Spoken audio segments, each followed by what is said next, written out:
Hello, my beautiful friends, and welcome back. This is Brooke, and I'm playing again in my play along journal, starting off in my mustard colored journal. And I knew for this page, I wanted something that felt a little bit more bold. But at the same time, it didn't need to be complicated or busy. And so I decided that I would take my black gesso, which is probably one of my favorite things to use when I'm wanting it to look bold on the page. It's so opaque and dark black, and it dries so quick that it's definitely my go-to.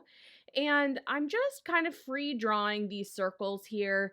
I could have used a stencil. I'm not looking for them to be exactly perfect. I am eyeballing it. And I decided I wanted to see what would happen if I just did this bold design across the whole page and then see how it goes from there. Oftentimes, we think about patterns or art marks or things like that, and we do them at the very end. And then a lot of times they're really small because we don't want to take away from what we've already done. And I love doing that. I think it's a great way to create art. But I'm always thinking to myself, what if? What if we change the order and how we do things? What if we made things bigger, made things smaller? What if we combined materials that we don't normally combine? So it's all of those questions that we ask ourselves that can end up creating some really cool results. Okay, so now that I have this bold pattern across both of my pages, I wanted something to kind of break it up. And I pulled out from my quote stash that I had typed up on the typewriter this quote here, and it's kind of the same height as my book, as my pages. And so I'm thinking about actually adding in this quote as a page. So a lot of times I'll think about adding in, smaller pages as I bind my book to begin with, but we don't always think about that. And I don't know that I would have thought about already having a pre-typed quote as an entire page. So it's really fun to think about those things and then think about a creative solution to make our idea work. I took a piece of fabric and I kind of just did a bit of a ruffle there and did a couple straight stitches back and forth with my sewing machine. I could have used a stapler, I could have hand stitched, however I wanted to just hold that fabric together.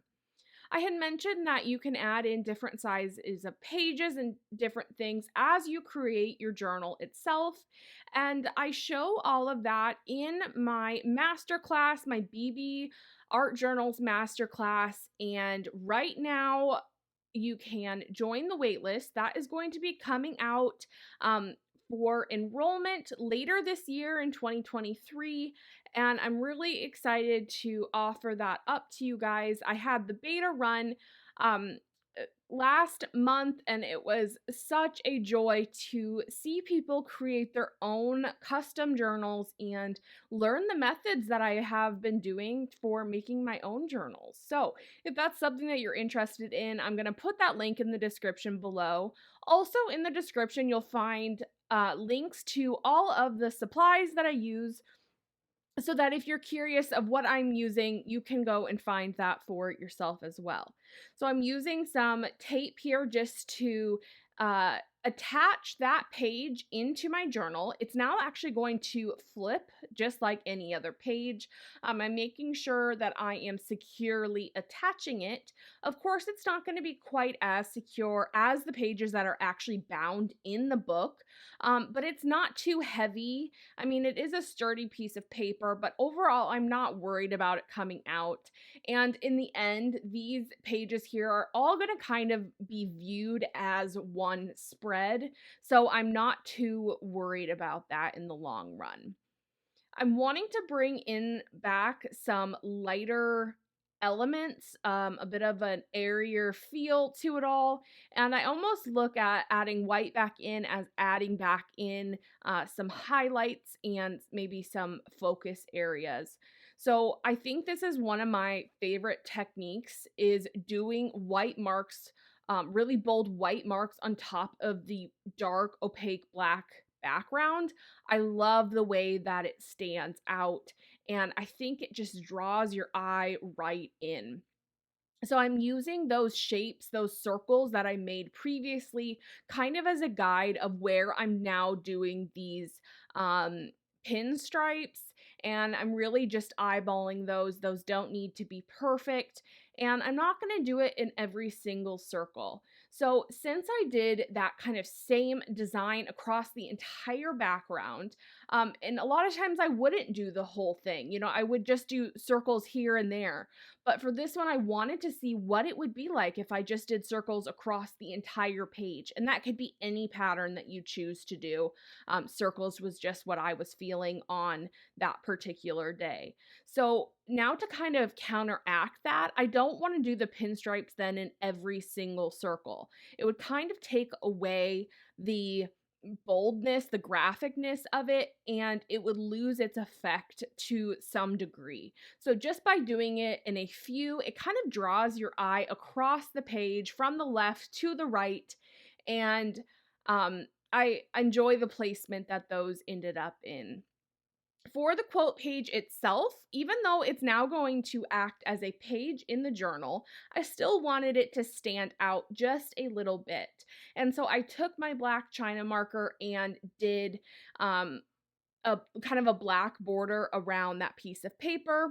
And finally, I added just some scribble marks. And those scribble marks are not a necessary thing, but for me, it just loosens up the page. It makes everything feel more organic and friendly, I guess I would say. It's such a tiny little step. A lot of times I'll do those scribble marks at the beginning, but sometimes doing them at the end can kind of tie your page together. So play around with the order in which you create.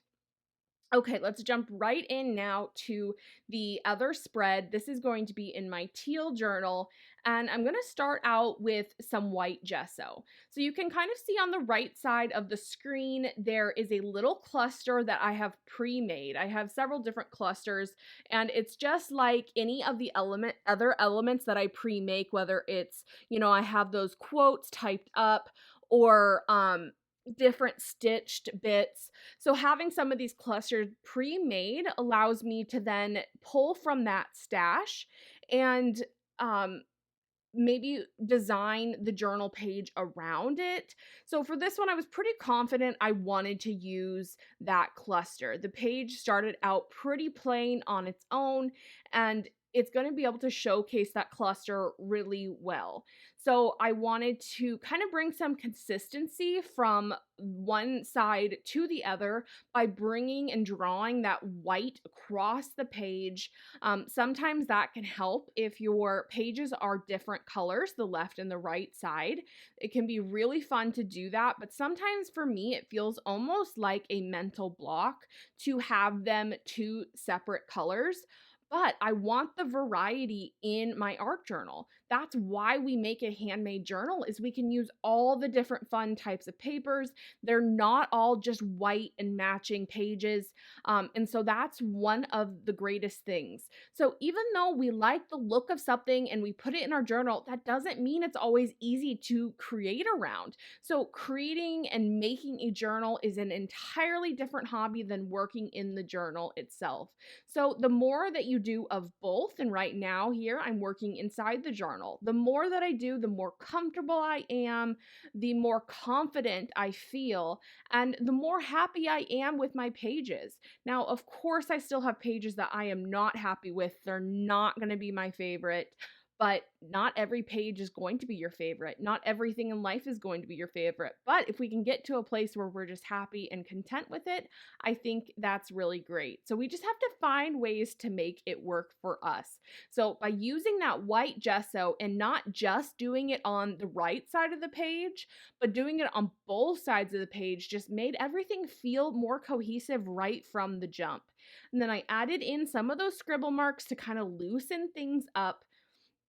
And then I decided that I definitely needed some color going on. So the cluster is going to be my main focal point. It's going to be the main source of color, but I wanted a little bit in the background. So I took a couple different paint colors, mixed them up, and just did some stamping in the background, and I'm just using an unconventional mark making tool there. I think it's an old spool from some thread, using that to stamp on.